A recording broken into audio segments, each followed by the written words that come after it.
الحمد للہ وکفا وسلام علی عبادہ الذین اصطفیٰ خصوصاً علی سید الانبیاء علیہ التحیۃ والثناء اما بعد فاعوذ باللہ من الشیطان الرجیم بسم اللہ الرحمن الرحیم وللہ علی الناس حج البیت من استطاع الیہ سبیلا صدق اللہ مولانا العظیم وبلغنا رسولہ النبی الکریم الامین ونحن علی ذلک لمن الشاہدین والشاکرین والحمد للہ رب العالمین ان اللہ وملائکتہ یصلون علی النبی یا ایہا الذین آمنوا صلوا علیہ وسلموا تسلیما الصلاۃ والسلام علیک یا سیدی یا رسول اللہ وعلی آلک واصحابک یا سیدی یا حبیب اللہ الصلاۃ والسلام علیک یا شفیع المذنبین وعلی آلک واصحابک یا رحمۃ للعالمین۔ بعد از حمد و ثنا، آج جمعۃ المبارک کی اس نشست میں حج کی فضیلت اور فرضیت کے حوالہ سے چند گزارشات آپ کے گوش گزار کرنا مقصود ہے۔ اللہ کریم کلمات حقہ کو زبان پر جاری و ساری فرمائے۔ قرآن مجید فرقان حمید میں رب العالمین ارشاد فرماتا ہے وَلِلَّهِ عَلَى النَّاسِ حِجُّ الْبَيْتِ کہ اللہ کی رضا کے لیے لوگوں پر اس گھر کا حج کرنا لازم ہے۔ من استطاع الیہ سبیلا، اور یہ لزوم اس شخص پر ہے کہ جس کو وہاں پہنچنے کی استطاعت ہو۔ وہاں پہنچنے کی استطاعت جسے میسر ہو اس بندے پر حج کرنا فرض ہوتا ہے۔ اور استطاعت کا معنی اور مفہوم سادہ لفظوں میں یہ ہوتا ہے کہ اس بندے کے پاس اپنے آنے جانے کا، وہاں ٹھہرنے کا خرچہ بھی موجود ہو، اور اتنے عرصے تک اس کے گھر کا، اہل و عیال کا، جن جن کا خرچہ ان پر لازم ہے، ان کے اخراجات بھی اس بندے کے پاس موجود ہوں تو ایسے بندے پر حج کرنا فرض ہوتا ہے۔ حضور نبی اکرم نور مجسم شفیع معظم صلی اللہ تعالیٰ علیہ وسلم کی یہ مہربانی ہے کہ اس امت پر جس بندے پر بھی حج فرض ہوتا ہے وہ زندگی میں ایک ہی بار فرض ہوتا ہے، ورنہ ہونا تو یہ چاہیے کہ ہر سال جب حج کا سیزن آتا ہے تو جس کے پاس اپنے اخراجات اور اپنے زیر دست افراد کے اخراجات موجود ہوں اس پر حج ہر سال فرض ہونا چاہیے۔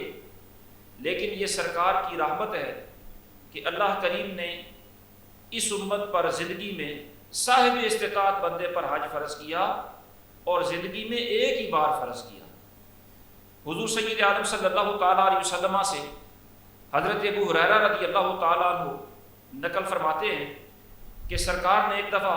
صحابہ کو خطبہ دیتے ہوئے ارشاد فرمایا یا ایھا الناس قد فرض اللہ علیکم الحج فحجوا، کہ اے لوگو، اللہ رب العالمین نے تم پر حج فرض کیا ہے، لہٰذا حج کیا کرو، اس فرض کو ادا کیا کرو۔ تو کسی صاحب نے سوال کیا کہ یا رسول اللہ، کیا ہر سال ہی فرض ہے؟ ظاہر ہے یہ سوال بے محل نہیں، بے موقع نہیں کہ جس کے پاس استطاعت ہے اس پر حج فرض ہے، اور استطاعت اگر ہر سال ہو تو کیا ہر سال ہی حج فرض ہوگا؟ چنانچہ سائل کے اس سوال کا سرکار نے کوئی جواب نہیں ارشاد فرمایا، سرکار نے خاموشی اختیار فرمائی۔ انہوں نے پھر سوال کیا کہ یا رسول اللہ، کیا ہر سال ہی فرض ہے؟ سرکار نے پھر خاموشی اختیار فرمائی۔ تیسری مرتبہ پھر پوچھا کہ حضور، کیا ہر سال ہی حج فرض ہوتا ہے؟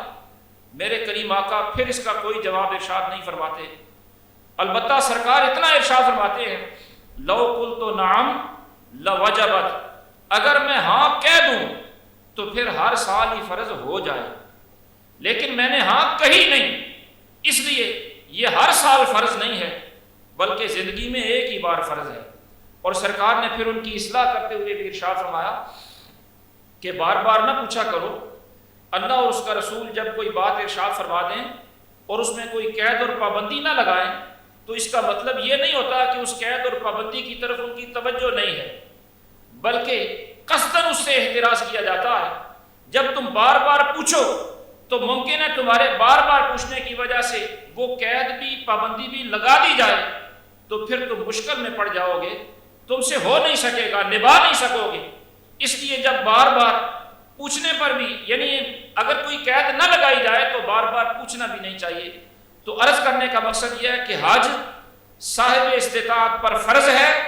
اور زندگی میں ایک بار فرض ہے۔ البتہ نفلی حج جتنے چاہیں وہ کر سکتے ہیں اور زیادہ بھی کیے جا سکتے ہیں نفلی حج۔ خود نبی اکرم صلی اللہ تعالیٰ علیہ وسلم نے جو فرضیت حج کے بعد حج فرمایا وہ زندگی میں ایک ہی دفعہ فرمایا۔ البتہ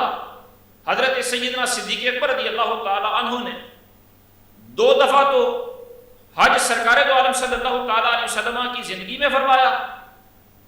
ایک دفعہ سرکار کے ساتھ جب سرکار نے حج فرمایا، اسی کو حجۃ الوداع کہا جاتا ہے، اور ایک دفعہ اس سے پہلے سرکار نے صحابہ کرام کو حج کے لیے روانہ فرمایا فتح مکہ کے بعد، اور امیر حج حضرت صدیق اکبر کو مقرر فرمایا۔ تو زمانہ رسالت میں 2 حج کیے، ایک حجۃ الوداع سے پہلے، دوسرا حجۃ الوداع حضور کی معیت میں، اور تیسرا حج آپ نے اپنے دور خلافت میں ادا فرمایا۔ حضرت سیدنا فاروق اعظم رضی اللہ تعالیٰ عنہ آپ کے حج مبارک کی تعداد 13 ہے۔ 2 تو انہوں نے سرکار کے زمانہ مبارک میں کیے، جس طرح حضرت صدیق اکبر نے 2 حضور کے زمانہ میں کیے، تیسرا انہوں نے حضرت صدیق اکبر کے دور خلافت میں کیا، اور 10 حج مبارک آپ نے اپنے دور خلافت میں کیے۔ عرض کرنے کا مقصد یہ ہے کہ حج فرض تو زندگی میں ایک ہی بار ہے، البتہ نفلی حج متعدد بھی کیے جا سکتے ہیں۔ بعض بزرگوں کا تو معمول یہ ہے کہ امام اعظم رحمۃ اللہ تعالیٰ علیہ نے 55 حج فرمائے ہیں، ظاہر ہے یہ نفلی حج ہیں، لیکن یہاں جو بات توجہ طلب ہے وہ یہ ہے کہ فرض حج تو ظاہر ادا کرنا ہی ہے، اس کے بغیر تو چارہ کار نہیں۔ نفلی حج کے اندر بندے کو اختیار ہوتا ہے کہ وہ نفلی حج چاہے تو کرے چاہے نہ کرے، کرے گا تو ثواب ہے، بہت بڑی فضیلت ہے۔ توجہ طلب بات یہ ہے کہ زیادہ نفلی حج کرنے کا ثواب ہوتا ہے یا جتنی رقم نفلی حج پر خرچ ہونا ہے اتنی رقم کسی فقیر کو، کسی نیک بندے کو، مستحق کو وہ صدقہ کر دیں تو اس کا ثواب زیادہ ہے۔ ثواب کس کا زیادہ ہے، نفلی حج کا یا اتنی رقم صدقہ کرنے کا، کس کا ثواب زیادہ ہے؟ یہ بات سمجھنے کے لیے تمہیداً یا بنیادی طور پر اس تصور کو ذہن نشین کر لیں کہ حج کرنے والوں کی جو کیفیات ہوتی ہیں وہ سارے حاجیوں کی ایک جیسی نہیں ہوتی۔ عام طور پر حاجیوں کی جو کیفیات ہیں، جو ان کی نیات ہیں، جو ان کے مقاصد ہوتے ہیں، وہ عام طور پر جو دیکھنے میں آتے ہیں، بعض اوقات یہ ہوتا ہے کہ کوئی بندہ حج دنیاوی منافع کے لیے کر رہا ہے، مثلا ایجنٹ ہے تو ظاہر ہے وہ دنیاوی منافع کے لیے کر رہا ہے، اصل اس کا مقصود حج نہیں۔ ظاہر ہے وہ ارکان حج ادا کرے گا تو فرض تو ادا ہو ہی جائے گا، حج تو ہو ہی جائے گا، لیکن اصل جو نیت اور اصل مطمع نظر دنیاوی منافع ہے۔ اسی طرح بعض اوقات دنیاوی منافع اس لیے بھی مد نظر ہوتے ہیں کہ یہاں سے کوئی چیز لے گئے، وہاں بیچی، وہاں سے کوئی چیز لے آئے، سونا وغیرہ لے لیا اور یہاں آ کر سیل کرنا شروع کرنا، یہ دنیاوی منافع بعض اوقات مد نظر ہوتے ہیں، اور بعض اوقات دنیا کی کوئی منفعت تو مد نظر نہیں ہوتی لیکن سیر و سیاحت، تفریح تباہ یہ مد نظر ہوتی ہے۔ جس طرح آپ نے دیکھا ہوگا کہ ہمارے ان علاقوں کے اندر جو آسودہ حال لوگ ہیں وہ نئی شادی کے بعد بعض لوگ کسی تفریحی مقام پر چلے جاتے ہیں اور بعض اوقات انہیں عمرے پر، حج پر بھیج دیا جاتا ہے۔ عمرہ بھی نفلی عبادت ہے اور نفلی حج بھی نفلی عبادت ہے، وہ بھیج دیا جاتا ہے کہ یہ ایک دوسرے کے مزاج کو سمجھیں، اکٹھے وقت گزاریں، اچھے مقامات یہ دیکھائیں، تو یہ تفریح تباہ ان کا مطمع نظر ہے۔ اصل مطمع نظر عبادت نہیں، وہ ثانوی حیثیت اولین حیثیت تفریح ہوتی ہے، اور تیسرا لوگوں کا جو مطمع نظر ہوتا ہے اور ان کی جو نیت ہوتی ہے وہ یہ ہوتی ہے کہ ریاکاری، دکھلاوا وہ مقصود ہوتا ہے، کہ بتانا مقصد ہوتا ہے کہ میں تو ہر سال حج کرتا ہوں، میں تو ہر سال عمرے پہ جاتا ہوں، مجھ پر تو اللہ کا بڑا فضل ہے، میں نے اتنے کر لیے۔ یہ جو دکھانا مقصود ہوتا ہے، ریاکاری، یہ جو چیزیں ہیں، ان مقاصد کے پیش نظر نفلی حج یا نفلی عمرے سے بہتر ہے کہ آپ کسی کی مدد کر دیں۔ ان مقاصد سے اگر یہی مقاصد ہیں تو پھر بہتر یہ ہے کہ نفلی حج کرنے کی بجائے آپ کسی کی مدد کریں۔ اور اگر مطمع نظر یہ ہے کہ حرم شریف میں جانے کی تڑپ بڑی ہے، دربار رسول میں حاضری کا جذبہ بڑا فراواں ہے، اور اس کے بغیر بندے کو چین ہی نہیں آتا، دن رات صبح و شام ہر وقت بس ایک ہی دھن بندے پر سوار ہے کہ کب وہ بلاوا آئے اور کب میں حرمین شریفین کی حاضری کے لیے چلوں۔ جس بندے پر یہ شوق، یہ ذوق، یہ جذبہ، وہ دھن سوار ہو گئی ہے، اس بندے کے لیے تو ظاہر ہے وہاں پہنچنا ہی افضل عبادت ہے۔ اسی طرح بعض اوقات کیفیت یہ ہوتی ہے کہ بندہ عبادت میں بڑا دلچسپی لیتا ہے، ذوق عبادت بڑا ہوتا ہے، اور وہ یہ سمجھتا ہے کہ یہاں بھی عبادت بڑی فضیلت کی باعث ہوتی ہے، لیکن حرم شریف کی تو ایک نیکی لاکھ نیکیوں کے برابر ہے، وہاں تو اجر و ثواب کئی گنا بڑھ جائے گا، اس لیے وہ زیادہ ثواب کے حصول کے لیے وہاں جانا چاہتا ہے، تو اس کے لیے بھی وہاں جانا افضل ہے۔ تو یہ فرق آپ نے سمجھ لیا کہ مطلقاً نہ اس کو افضل کہہ سکتے ہیں نہ اس کو افضل کہہ سکتے ہیں۔ جو حج، نفلی حج یا نفلی عمرہ کرنے والوں کی کیفیات ہوتی ہیں، ان کے پیش نظر یہ فیصلہ کیا جاتا ہے، اور عموماً لوگوں کی کیفیات بس تفریح طبع ہوتی ہے یا دکھانا مقصود ہوتا ہے، تو ایسے لوگوں کے لیے بہتر یہ ہے کہ وہ رقم کسی کار خیر میں صرف کریں، کسی فقیر کی، مسکین کی، کسی مسجد کی، مدرسہ کی، کسی سید کی، کسی عالم کی خدمت کر دیں، وہ ان کے لیے زیادہ فضیلت کا باعث ہوتا ہے۔ حضرت علامہ شامی رحمۃ اللہ تعالی علیہ نے اپنے فتاویٰ میں اس مسئلے پر باقاعدہ بحث فرمائی ہے، اور فرماتے ہیں کہ ایک شخص 1000 دینار لے کر نفلی حج کے ارادے سے نکلا، اور رستے میں اس نے جس جگہ قیام کیا اسے نظر آیا کہ ایک خاتون ہے، سید زادی ہے، حالات سے مجبور ہے، مردار کھانے پر وہ اب مجبور ہو چکی ہے۔ اس کے دل میں یہ خیال پیدا ہوا کہ میں حج تو پہلے بھی فرض ادا ہو ہی چکا ہے، یہ 1000 دینار اس کی خدمت کر دیتا ہوں۔ چنانچہ وہ اس کی خدمت کر کے رقم ساری اسے دے کر اپنے گھر واپس آ گیا۔ جب باقی اس کے سنگی ساتھی حج کر کے واپس آئے تو وہ اسے بھی آ کر مبارک دینے لگے کہ مبارک ہو، تمہارا حج بھی ہو گیا، اور تمہیں ہم نے فلاں مقام پر بھی دیکھا، فلاں مقام پر بھی دیکھا۔ یہ حیران کہ میں تو رستے سے واپس آ گیا ہوں، ان مقامات پر تو میں پہنچا ہی نہیں، پھر میرا حج کیسے ہو گیا، یہ مجھے مبارک کیسے دے رہے ہیں؟ یہ حیرانی اس کی دن بدن بڑھتی رہی۔ رات کو سرکار دو عالم صلی اللہ تعالیٰ علیہ وسلم نے کرم فرمایا، اس کی خواب میں تشریف لائے، اور سرکار نے فرمایا کیا تو لوگوں کے مبارکباد دینے سے حیران ہے کہ وہ تجھے حج کرنے کی مبارک دے رہے ہیں حالانکہ تو نے کیا ہی نہیں؟ وہ تجھے کہہ رہے ہیں کہ ہم نے تجھے فلاں مقام پر بھی دیکھا، فلاں مقام پر بھی دیکھا، حالانکہ تو گیا ہی نہیں، تو اس بات پر حیران ہے؟ عرض کرتا ہے یا رسول اللہ یہی حیرانی ہے۔ سرکار نے فرمایا کہ وہ جو تو نے میری آل میں سے ایک خاتون کی مدد کی، اللہ رب العالمین نے یہ ایسی قبول فرمائی کہ تیری شکل کا اللہ رب العالمین نے ایک فرشتہ پیدا فرمایا، اور اس فرشتے نے تیری جگہ حج ادا کیا ہے، اور یہ حج صرف اسی سال اس نے ادا نہیں کیا بلکہ اس کو یہ حکم دیا گیا کہ قیامت تک وہ تیری شکل کا فرشتہ تیری طرف سے حج ادا کرتا رہے۔ یہ لوگ در حقیقت تجھے نہیں دیکھتے رہے، تیرے ہم شکل فرشتے کو انسانی شکل میں دیکھتے رہے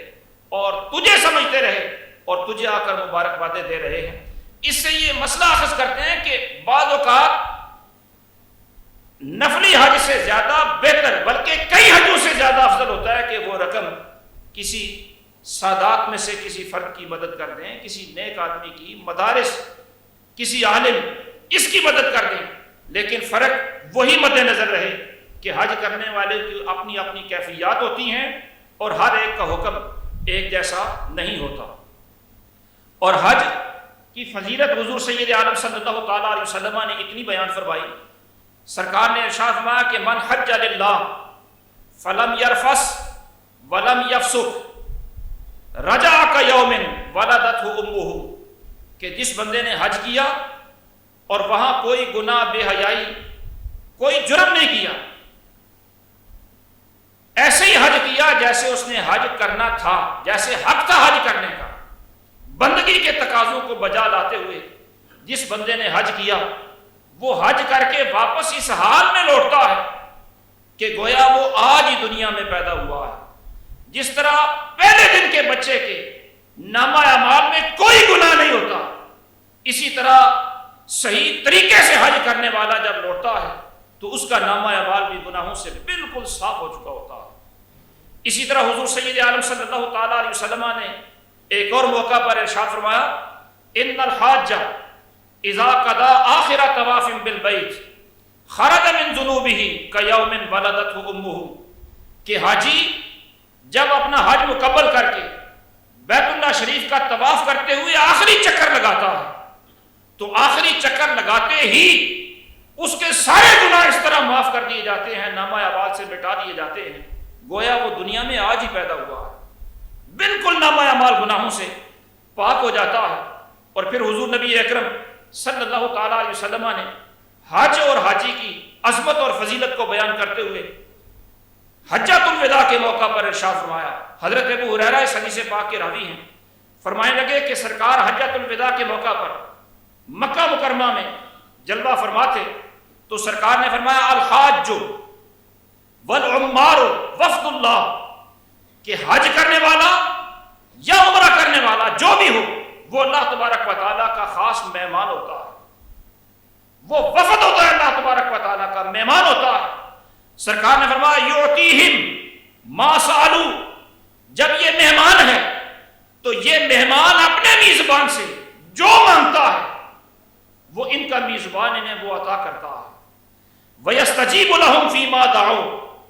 جو یہ دعا کرتے ہیں مالک کریم ان کی دعاؤں کو قبول فرماتا ہے۔ وَيُخْلِفُ عَلَيْهِمْ مَا أَنفَقُوا، اور جتنا خرچہ کر کے یہ گئے ہوتے ہیں یا اس جگہ پر جا کر جتنا ان کا خرچہ ہوتا ہے اس کی جگہ اللہ رب العالمین انہیں بہترین بدل عطا فرماتا ہے۔ اور بدل کتنا دیتا ہے؟ فرمایا یضاعف علیہم الدرہم الف الف درہم، انہیں ہر درہم کے بدلے 10 لاکھ درہم عطا فرماتا ہے۔ اور 10 لاکھ درہم کا ایک مطلب تو ظاہر یہ بھی ہو سکتا ہے کہ جتنا خرچہ کر کے گئے آئندہ زندگی میں اتنا دوبارہ مل جائے گا یا اس سے کئی گنا زیادہ مل جائے گا، اور یہ بھی اس کا مفہوم ہو سکتا ہے کہ جتنا خرچہ کر کے گئے تو ان کے ایک درہم خرچ کرنے پر اتنا ثواب دیا جاتا ہے جتنا 10 لاکھ درہم خرچ کرنے پر ثواب دیا جائے گا۔ بہر صورت ارشاد ہوا کہ جتنا یہ خرچہ کرتے ہیں یہ اس سے نہ گھبرائیں کہ اخراجات زیادہ ہو جاتے ہیں، بلکہ اللہ رب العالمین نے اس کا متبادل بہت زیادہ ایک درہم کے بدلے 10 لاکھ درہم عطا فرماتا ہے۔ اور پھر ارشاد فرمایا کہ والذی بعثنی بالحق، مجھے قسم ہے اس ذات کی جس کے قبضہ قدرت میں میری جان ہے، للدرہم الواحد اثقل من جبلکم ھذا، سرکار نے جبل ابو قبیس جو صفا پہاڑی کے بالکل ساتھ ہی بڑی پہاڑی ہے اس کی طرف اشارہ کرتے ہوئے ارشاد فرمایا کہ اللہ رب العالمین کے ہاں جو درہم دیا جاتا ہے، تمہارا درہم تو ایک چھوٹا سا سکہ ہوتا ہے لیکن اس کی طرف سے بدلے میں جتنے دراہم دیے جاتے ہیں ان میں سے ہر درہم اس جبل ابو قبیس سے وزن میں زیادہ ہوتا ہے، بڑا ہوتا ہے۔ سرکار نے فرمایا اس کی عطا کثیر ہے، وافر ہے، اور اپنے مہمان کو وہ خالی نہیں لوٹاتا، بہت زیادہ عطا فرماتا ہے۔ اور پھر حضور نبی اکرم نور مجسم شفیع معظم صلی اللہ تعالیٰ علیہ وسلم نے یہ بھی ارشاد فرمایا کہ حج چونکہ فرض ہے اور اس پر ظاہر خرچہ بھی آتا ہے اور فرض اسی پر ہے جس کے پاس یہ اخراجات موجود ہوتے ہیں، استطاعت ہوتی ہے تو فرض ہوتا ہے، لیکن استطاعت کے باوجود بعض اوقات بندہ بخل پر اتر آتا ہے، حساب کتاب لگانا شروع کر دیتا ہے کہ اتنے نکل جائیں گے، اتنے خرچ ہو جائیں گے۔ سرکار نے فرمایا یہ حساب کتاب نہ لگایا کرو، حجو تستغنو، حج کیا کرو، جتنا بھی خرچ آئے استطاعت ہے تو حج کرو، اللہ رب العالمین تمہیں غنی کر دے گا، زیادہ عطا فرما دے گا۔ اور پھر بعض اوقات بندوں کی یہ بھی ایک سوچ ہوتی ہے کہ بندے سمجھتے ہیں کہ عمرہ تو عمرہ ہوتا ہے اور حج جو ہوتا ہے یہ اگر 9 ذی الحجہ جمعے والے دن ہو تو پھر حج اکبر ہوتا ہے، ورنہ عام 6 دنوں کے اندر اگر 9 ذی الحجہ پڑے تو وہ حج اصغر کہلاتا ہے۔ عام لوگوں کی یہ بولی ہوتی ہے، لیکن سرکار دو عالم صلی اللہ تعالیٰ علیہ وسلم کا دین یہ بولی ہمیں نہیں سکھاتا۔ سرکار کا دین تو فرماتا ہے کہ عمرہ جو ہوتا ہے یہ حج اصغر ہوتا ہے، عمرہ حج اصغر ہے، حضور نے اس کو حج فرمایا ہے، حج اصغر۔ اور باقاعدہ جو حج ہوتا ہے مخصوص ایام کے اندر، ذی الحج کے ایام میں، وہ جس دن بھی ہو، وہ جمعے کو ہو یا کسی اور دن ہو، وہ جس دن بھی ہو وہ حج اکبر ہی ہوتا ہے۔ البتہ اگر اس حج اکبر کے دن جمعہ بھی آ جائے تو اس کی فضیلت پھر اور زیادہ بڑھ جاتی ہے، ورنہ وہ جس دن بھی ہو وہ حج اکبر ہی ہوتا ہے۔ اس لیے بعض اوقات لوگوں کا یہ بھی ایک عذر ہوتا ہے کہ اس دفعہ تو شاید 9 ذی الحجہ جمعے کو نہ آئے، جب جمعے کو آئے گی حج اکبر ہوگا ہم اس سال کریں گے۔ اس طرح وہ تاخیر کرتے کرتے، لیٹ کرتے کرتے حج اکبر پانے کے شوق میں وہ ممکن ہے زندگی وفائی نہ کرے، وہ حج ادا کیے بغیر ہی دنیا سے چلے جائیں۔ وہ مجرم ہوتے ہیں، گناہگار ہوتے ہیں۔ جس سال بھی حج بندہ کرے، ہر بندے کا حج اکبر ہی ہوتا ہے۔ البتہ جمعے والا دن چونکہ عام دنوں سے زیادہ فضیلت والا ہوتا ہے، اگر وہ حج والا دن جمعے کو آئے تو اس کی فضیلت اور بڑھ جاتی ہے، ورنہ جمعہ کا دن نہ ہو تو اس کا یہ مطلب نہیں کہ حج اکبر نہیں ہے۔ حج ہر سال ہی حج اکبر ہوتا ہے، اس لیے حج اکبر کو پانے کے ذوق میں تاخیر نہیں کرنی چاہیے۔ اور پھر حضور نبی اکرم نور مجسم شفیع معظم صلی اللہ تعالیٰ علیہ وسلم نے حاجی کے لیے خود جو دعا ارشاد فرمائی وہ بھی بڑی قابل توجہ ہے۔ سرکار خود دعا فرما رہے ہیں کہ اللہم استغفر للحاج، اللہم اغفر للحاج، کہ اے اللہ حاجی کی بھی بخشش فرما دے اور جس کے لیے حاجی بخشش کی دعا کرے اس کی بھی بخشش فرما دے۔ اب اس میں توجہ فرمائیں، ایک تو ہے کہ یہ حاجی جو اللہ کا مہمان ہے اس کے کہنے پر اس کی بخشش ہونی ہے، اور اس پر تائید سرکار کی یہ دعا ہے کہ سرکار یہ دعا کر رہے ہیں کہ مالک کریم حاجی جس کی بخشش تجھ سے مانگے اس کی بخشش کر دے۔ حاجی کی بھی بخشش ہو جاتی ہے اور حاجی جس کے لیے دعا کرتا ہے اس کے لیے بھی بخشش ہو جاتی ہے۔ یہی وجہ ہے کہ ہمارا دین بھی ہمیں یہ تعلیم دیتا ہے، اور ہمارے ہاں یہ عرف اور رواج بھی تھا کہ جو حج پر یا عمرے پر جاتے ہیں یا آتے ہیں ان سے باقی لوگ حج دعا کی درخواست کرتے ہیں۔ خود نبی اکرم صلی اللہ تعالیٰ علیہ وسلم کی یہ سنت مبارکہ بھی ہے۔ حضرت سیدنا فاروق اعظم رضی اللہ تعالیٰ عنہ ایک دفعہ عمرے پر جانے لگے، تو عمرہ بھی چونکہ حج اصغر ہی ہے تو سرکار سے اجازت طلب کی عمرہ پر جانے کی۔ نبی اکرم صلی اللہ تعالیٰ علیہ وسلم نے اجازت عطا فرمائی اور ساتھ ہی ارشاد فرمایا کہ لا تنسانا فی دعائک یا اخی، کہ اے میرے پیارے بھائی ہمیں اپنی دعاؤں میں یاد رکھنا، ہمارے لیے بھی دعا کرنا۔ سرکار انہیں دعا کی یہ حکم فرما رہے ہیں کہ ہمارے لیے بھی دعا کرنا، تو یہ حاجی یا عمرہ کے پر جانے والے کے لیے ان سے یہ کہنا کہ ہمیں دعاؤں میں یاد رکھنا یہ سنت بھی ہے۔ اور پھر سرکار جب کسی کو یہ اعزاز عطا فرمائیں کہ اے میرے پیارے بھائی ہمیں بھی دعاؤں میں یاد رکھنا، یہ اتنا بڑا اعزاز ہے کہ حضرت سیدنا فاروق اعظم رضی اللہ تعالیٰ عنہ زندگی پر یہ کہا کرتے تھے کہ قسم بخدا حضور نے مجھے یا اخیہ کہہ کے جو بلایا ہے یہ مجھے اتنا پسند ہے کہ اگر اس کے بدلہ میں پوری دنیا بھی دے دی جائے تو وہ مجھے گوارا نہیں ہے۔ حضور کا یہ ایک لفظ میرے لیے اتنا بڑا اعزاز ہے۔ اور پھر نبی اکرم نور مجسم شفیع معظم صلی اللہ تعالیٰ علیہ وسلم نے یہ بھی ارشاد فرمایا کہ جب حاجی مکہ میں داخل ہو جاتا ہے تو اسی وقت وہ مستجاب الدعوات بن جاتا ہے، اور جب وہ حج کر کے واپس گھر میں آتا ہے کی ہر دعا قبول فرماتا ہے، بلکہ فرمایا گھر میں آنے کے بعد بھی 40 دن تک اس کی زبان میں یہ تاثیر رہتی ہے کہ اس وقت بھی اللہ رب العالمین اس کی ہر دعا قبول فرماتا رہتا ہے۔ اس لیے حاجی یا عمرے پر جانے والے سے دعا کرانی چاہیے، اس کی بہت بڑی فضیلت ہوتی ہے۔ اور پھر یہاں یہ بھی توجہ طلب بات ہے کہ جو حج کیا جاتا ہے یہ حج سواری پر کرنا چاہیے، یہ زیادہ فضیلت کا باعث ہے، یا پیدل کرنا چاہیے، یہ زیادہ فضیلت کا باعث ہے۔ یہاں دو باتیں ہیں، ایک تو یہ ہے کہ اپنے گھر سے حرم شریف تک جانا، یہ اکثر سواری پر جایا جاتا ہے، بہت کم اکا دکا لوگ شاذ و نادر ہوتے ہیں جو اپنی موٹر سائیکل پر، اپنی سائیکل پر یا پیدل جاتے ہیں۔ یہ ایک حج کرنے کا سفر ہے کہ حرم شریف تک پہنچنا، اس کے بارے میں تو علماء کا متفقہ یہ فیصلہ ہے کہ یہ تو سواری پر ہی جانا افضل ہے، اس لیے کہ سرکار دو عالم صلی اللہ تعالیٰ علیہ وسلم مدینہ طیبہ سے جب مکہ مکرمہ حج کے لیے تشریف لائے تو سرکار سواری پر ہی تشریف لائے۔ سنت یہی ہے سواری پر جائیں، آپ جہاز پر جائیں، بحری جہاز پر جائیں، گاڑی پر جائیں، سواری پر جائیں، باسہولت طریقے سے وہاں پہنچ سکیں۔ اور اس کی عقلی وجہ یہ ہے کہ جب آپ سواری پر جائیں گے تو تھکاوٹ کم سے کم ہوگی، وقت بھی کم سے کم لگے گا، اور جب آپ پیدل جانا شروع کر دیں گے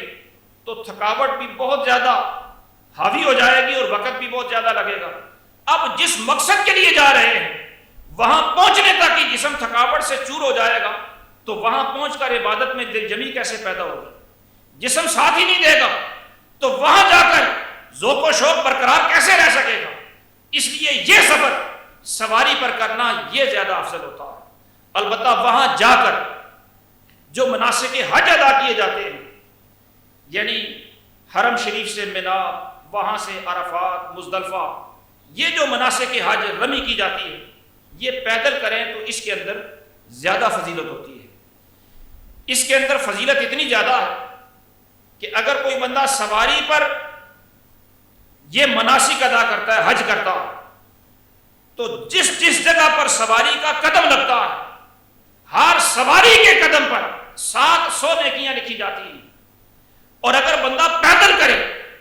تو وہ 700 کی بجائے 7000 نیکیاں لکھی جاتی ہیں۔ حضرت سیدنا عبداللہ ابن عباس رضی اللہ تعالی عنہما اس امت کے سب سے بڑے مفسر قرآن، جنہیں سرکار نے فقاہت کی دعا عطا فرمائی، اور حضور صلی اللہ تعالی علیہ وسلم کے خانوادہ کے عظیم فرد عبداللہ ابن عباس رضی اللہ تعالی عنہما، آپ کا جب آخری وقت تھا تو آپ نے اپنے بیٹوں کو بلا کر اپنے پاس بٹھایا، باتیں کرنے لگے، اور آپ اپنے بیٹوں کو فرمانے لگے ما ندمت علی شیء فاتنی ان شبابی، کہ میری جوانی اللہ کے فضل سے بڑی بہترین گزری ہے، اور مجھے اپنی جوانی میں کسی کام کے فوت ہونے پر کوئی ندامت نہیں ہے، صرف ایک جوانی کی ندامت رہ گئی ہے کہ حج تو میں نے کیے لیکن پیدل نہیں کر سکا، پیدل حج نہ کرنے کی ندامت وہ مجھے موجود ہے۔ اگرچہ سواری پر بھی حج کرنے کی بڑی فضیلت ہے، لیکن اس سے بھی زیادہ فضیلت چونکہ مناسک حج پیدل کرنے کی ہے، فرمایا وہ فضیلت میں نہیں پا سکا، اس بات کی مجھے ندامت ہے، حالانکہ میرے سامنے مثال بھی تھی۔ فرمانے لگے کہ حضرت امام حسن مجتبی رضی اللہ تعالی عنہ نے 25 حج کیے اور وہ سارے کے سارے پیدل کیے، اور ایسا نہیں تھا کہ سواری ان کے پاس موجود نہیں تھی، بلکہ سواریاں تو ان کی آگے پیچھے چل رہی تھی، لیکن وہ چونکہ پیدل کر رہے تھے، فضیلت اس کی زیادہ تھی۔ اس بات کا مجھے افسوس رہ گیا، باقی زندگی میں کسی بات کا بھی مجھے کوئی افسوس نہیں۔ اور یہ حضرت سیدنا عبداللہ ابن عباس رضی اللہ تعالی عنہما ہی فرماتے ہیں کہ حرم شریف میں جو بھی نیکی کریں وہ نیکی 1,00,000 گنا ہوتی ہے، 1,00,000 گنا نیکی ہوتی ہے، اور 1,00,000 گنا نیکی صرف مسجد حرام کے حدود کے اندر نہیں ہوتی، بلکہ حدود حرم جہاں جہاں ہیں، جہاں جہاں حدود حرم ہے، اس کو آپ یوں سمجھیں کہ جہاں جہاں سے آپ عمرے کا احرام باندھ کے عمرہ کر سکتے ہیں، ان سارے حدود حرم کے اندر کسی مقام پر بھی جو نیکی کریں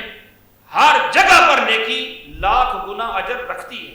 ہر جگہ پر نیکی کا اتنا اجر و ثواب ہوتا ہے اس لیے کہ یہ ابن عباس رضی اللہ تعالی عنہما کا فتویٰ ہے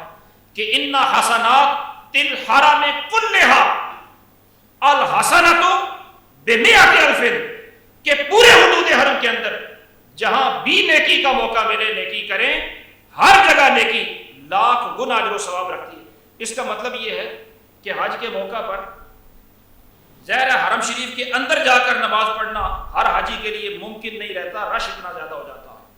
تو آپ کے قریب جو مسجد ہے، یا آپ عزیزیہ میں، خالدیہ میں، دوسرے علاقوں میں رہ رہے ہیں، جہاں قریب مسجد ہے وہاں بیچوں کے حدود حرم ہی ہوتے ہیں، اس لیے وہاں بھی اگر آپ نماز پڑھیں گے تو وہ لاکھ گنا اجر و ثواب کی ہی حامل ہوگی۔ ظاہر ہے وہاں سے حرم شریف کی مسجد کا ثواب کا کوئی موازنہ نہیں، لیکن پورے حدود حرم کے اندر نیکی لاکھ گنا ہوتی ہے۔ اگر حرم کے مسجد حرام کے اندر موقع مل جائے وہ تو غنیمت ہے، لیکن اگر وہ نہ ملے تو جہاں بھی آپ رہ رہے ہیں نمازوں کے اندر سستی نہیں ہونی چاہیے، اسی طرح دل جمی کے ساتھ عبادات، وظائف، ذکر اذکار کرتے رہنے چاہیے، اور یہ سوچ کر اپنے ہوٹلوں کے اندر بیٹھ کر گپ شپ میں وقت نہیں گزارنا چاہیے کہ مسجد کے اندر جا کر عبادت کریں گے تو ثواب زیادہ ہوتا ہے، یہاں تو وہ ثواب نہیں، اس لیے وہ وقت گپ شپ میں گزار دیتے ہیں لوگ۔ یہ نہیں سوچنا چاہیے۔ اللہ رب العالمین عمل کی توفیق عطا فرمائے۔ وما توفیقی الا باللہ۔